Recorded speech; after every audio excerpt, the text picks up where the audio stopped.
Good morning, good afternoon, good evening. I remember my high school teacher telling us, the class, that if you don't know what you're looking for, you're not likely to find it.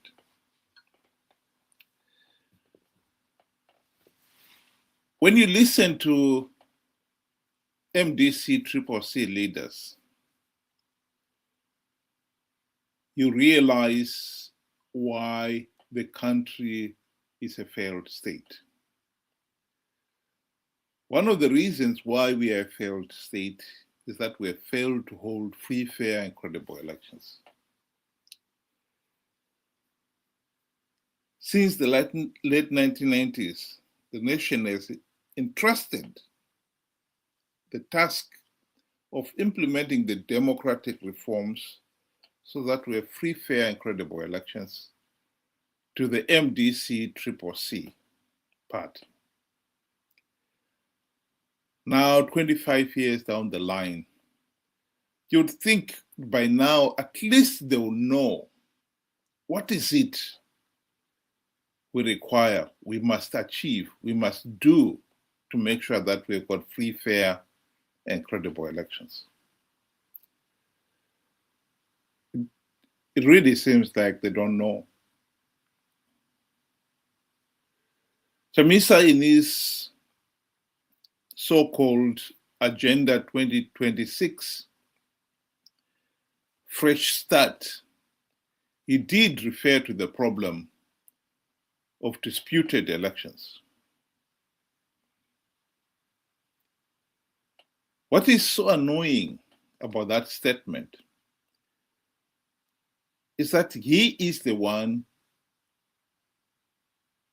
who has again and again called people to participate in flawed elections, assuring them that he has fixed the problems. Only after the elections, for him to turn back, to turn around and say the elections were rigged. Back to square one. Here is Promise Mukwananzi, the spokesperson of CCC, a senior opposition. One would expect to be held by somebody who at least understands some of the basic issues, like what is it we require to make sure we have free, fair, and credible elections. We will not win that election. But yeah, that explains why you have been missing. Let's talk about calling of the elections. Yes. No. Let's talk about calling of the elections. Zimbabwe Electoral Commission has been calling for numerous by-elections. You have not been participating because you are afraid that participating you'll be wallowed. The Zimbabwe Election Commission is unfit to call for any election, and that is even underwritten by SADC. It is a body of criminal elements led by that lady. They have no credibility whatsoever to conduct an election in this country. What have they done about the SADC recommendations for free and fair elections in Zimbabwe? Nothing. What have they done to clarify all the accusations against them from the 2023 elections? Nothing. What have they done to announce the official figures of the presidential election of 2023? What have you done to make them do that? Because they are a constitutional obligation. They are not supposed to be made to do it. They're supposed to do it. And when they fail to do it, they become unfit to remain there. And you're sitting there. And now they're not in a position, they don't have the authority now. They've squandered their own legitimacy in election in this country. As long as they are in the composition that they are, they cannot call for election in this country. And people think that it is an election. And that explains why Mr. Mnangagwa is not willing to go to election in 2023. If an election was it would be a go over, and he would be wanted an early election. But he no. Well, let's look at this again. Here is a senior CCC leader telling us that it is for ZEC to implement the democratic reforms recommended by SADC and all the other election observers. We have all accepted that ZEC is ZANU-PF in all but name. You have to ask yourself, why would ZANU-PF want to implement even one token reform when they know that the opposition will participate in those flawed elections with not even one token reform implemented? Why would they want to do that?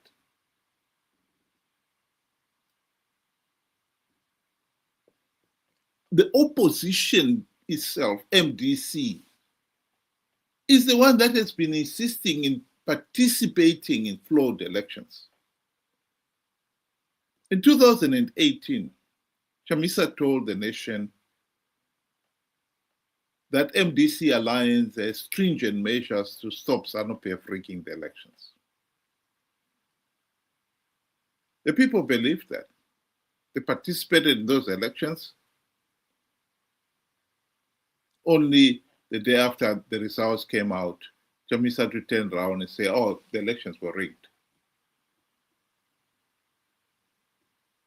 The election observers came up with a report confirming that the elections were rigged and came up with a list of recommendations that should be implemented. The European Union, they had the biggest team of election observers in 2018. And they came up with 23 recommendations that needed to be implemented before the next elections. Chamisa and company did not even lift a finger to get even one of those recommendations implemented. Indeed, come 2023, he was the one who was saying, no, I've plugged all the vote rigging loopholes. ZANU-PF will not rig the elections. Once again, the people believed him. They participated in those elections in good faith. Chamisa even invoked the name of God. He assured the nation that CCC was going to win big and it was God's plan. Hashtag God is in it. And yet we know those elections were rigged. SADC came out with a report stating clearly that those elections were rigged.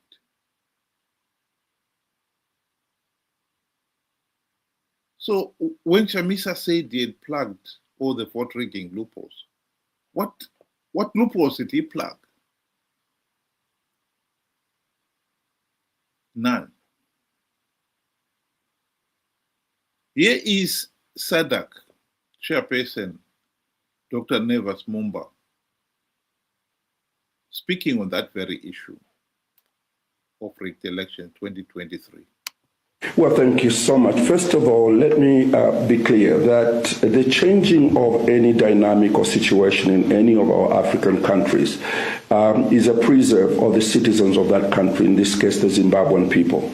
An election observation team goes there to support the process by observing and being able to release a statement of our observations that, for instance, in Zimbabwe, we raised several issues of transparency and also the independence of the Electoral Commission and things which happen in many other countries, But at the end of the day, once we produce the report and make it available to the Zimbabwean authorities and eventually to the Zimbabwean people, it really remains the preserve of the Zimbabwean people to fight for the freedoms that they need themselves and to correct those issues that have been observed. The reason why we have multiple observation missions is to ensure that, there is a comparison, taking place between the SADC report report and the European Union report, the African Union report, and then they can see that those issues that repeat themselves in all these reports, it's up to the Zimbabwean people. And this is where I appeal to all political leaders, not only in Zimbabwe, especially the elections that are coming in Mozambique, they're coming in South Africa, in DRC.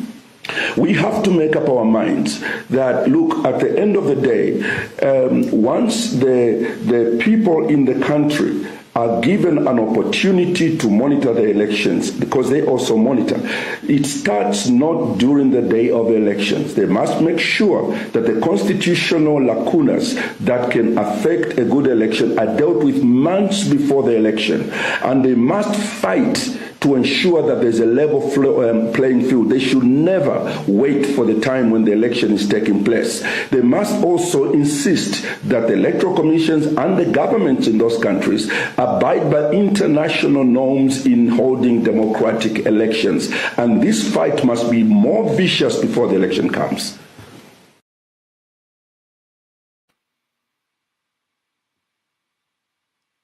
I want to reiterate what I said the other day when Chamisa announced that he has returned to the dancing floor. Let me rest assure you, as much as we know that without implementing reforms, there will be no free, fair, and credible elections, what I can assure you is Chamisa and company will be participating in 2028 elections without even a token reform implemented. They'll be telling the people of Zimbabwe once again that they've devised ways of winning rigged elections. This is the problem we have in Zimbabwe. We have an opposition that has given up on implementing reforms to ensure free, fair, and credible elections. They've given up out of greed. Make no mistake about it. And they will drag the nation into yet another flawed electoral process in 2028. We owe it to ourselves, to our children, and to posterity to put an end to this madness. We should not participate in 2028 elections without first implementing the democratic reforms. That is the number one message that we must send out there loudly and clearly. This message we will be repeating again and again as we go forward. Thank you. Have a good evening.